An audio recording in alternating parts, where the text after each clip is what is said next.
Bismillah ar-Rahman ar-Rahim. Dear students, Assalamu alaikum.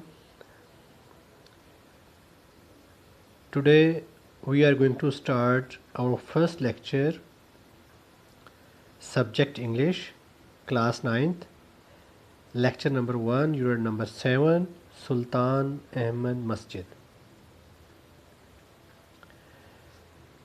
Students,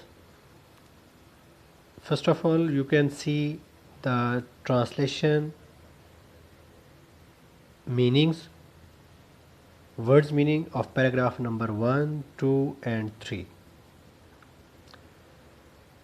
You can see the words meaning on your screen.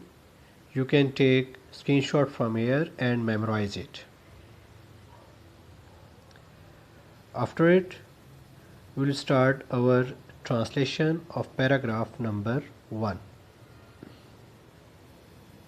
Let's start. The Sultan Ahmed Masjid is one of the most impressive monuments in the world. سلطان احمد مسجد دنیا کی انتہائی متاثر کن یادگاروں میں سے ایک ہے. سلطان احمد مسجد دنیا کی انتہائی متاثر کن یادگاروں میں سے ایک ہے. It is also known as the blue مسجد. یہ نیلی مسجد کے طور پر بھی مشہور ہے. Because of the blue tiles, نیلی ٹائلوں کی وجہ سے, دیٹ ایمبیلش, جو آراستہ کرتی ہیں, سجاتی ہیں, اٹس انٹیریئر, اس کے اندرونی حصے کو. یہ نیلی ٹائلوں کی وجہ سے نیلی مسجد کے طور پر بھی مشہور ہے, جو اس کے اندرونی حصے کو آراستہ کرتی ہیں. یہ نیلی ٹائلوں کی وجہ سے نیلی مسجد کے طور پر بھی مشہور ہے, جو اس کے اندرونی حصے کو آراستہ کرتی ہیں. سچویٹڈ ان استنبول, استنبول میں واقع ہے.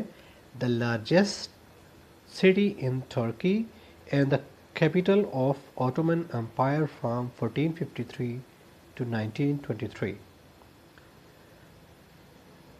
جو استنبول میں واقع ہے, جو ترکی کا سب سے بڑا شہر اور 1453 سے لے کر 1923 تک عثمانوی خلافت کا یا سلطنت کا دارالخلافہ رہا ہے.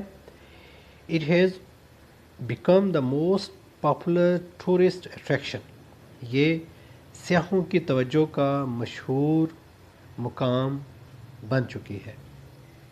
یہ سیاحوں کی توجہ کا انتہائی مشہور مقام بن چکی ہے. Second paragraph is, it was constructed between 1609 and 1616 during the rule of Ahmed one.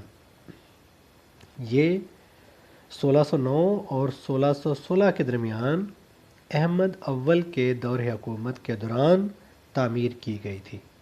یہ 1609 اور 1616 کے درمیان 1616 کے درمیان احمد اول کے دور حکومت کے دوران تعمیر کی گئی تھی.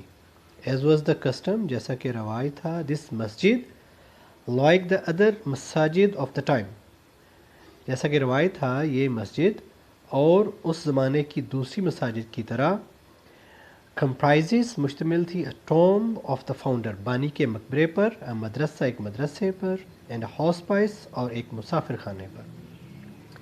جیسا کہ روایت تھا, دوسری مساجد, اس زمانے کی دوسری مساجد کی طرح یہ مسجد بانی کے مقبرے, ایک مدرسے اور ایک مسافر خانے پر مشتمل تھی. Third paragraph is, the construction of the masjid started in 1609. مسجد کی تعمیر 1609 میں شروع ہوئی. The royal architect Sedefar Mehmet Aga, شاہی معمار Sedefar Mehmet Aga was appointed by the Sultan as in charge of the project. اسے سلطان کی طرف سے منصوبے کا نگران مقرر کیا گیا.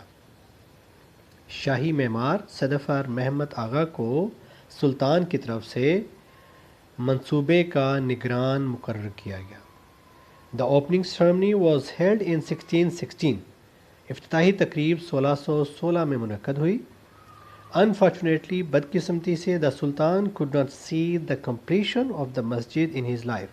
سلطان اپنی زندگی میں مسجد کی تکمیل کو نہ دیکھ سکا. It was completed in the reign of his successor Mustafa I. یہ اس کے جانشین مصطفیٰ اول کے دور حکومت میں مکمل کی گئی. یہ اس کے جانشین مصطفیٰ اول کے دور حکومت میں مکمل کی گئی. سو اسٹوڈینٹس، یہ آپ کی ٹرانسلیشن تھی. اب آپ کی تھوڑی سی کنوینئنس کے لیے، آسانی کے لیے یہاں پر اس کی ٹرانسلیشن دی گئی ہے. تینوں پیراگراف دیے گئے ہیں. اس کی اسکرین شاٹ لے کے آپ ایزیلی اس کو لرن کر سکتے ہیں، اور اس کو ایٹ لیسٹ 3 ٹائمز جو ہے نا آپ نے اس کی پریکٹس بھی کر لینی ہے، یعنی کسی رجسٹر پر اس کو لکھ لیں. تو نیکسٹ لیکچر میں پھر انشاءاللہ حاضر ہوں گے. اللہ حافظ.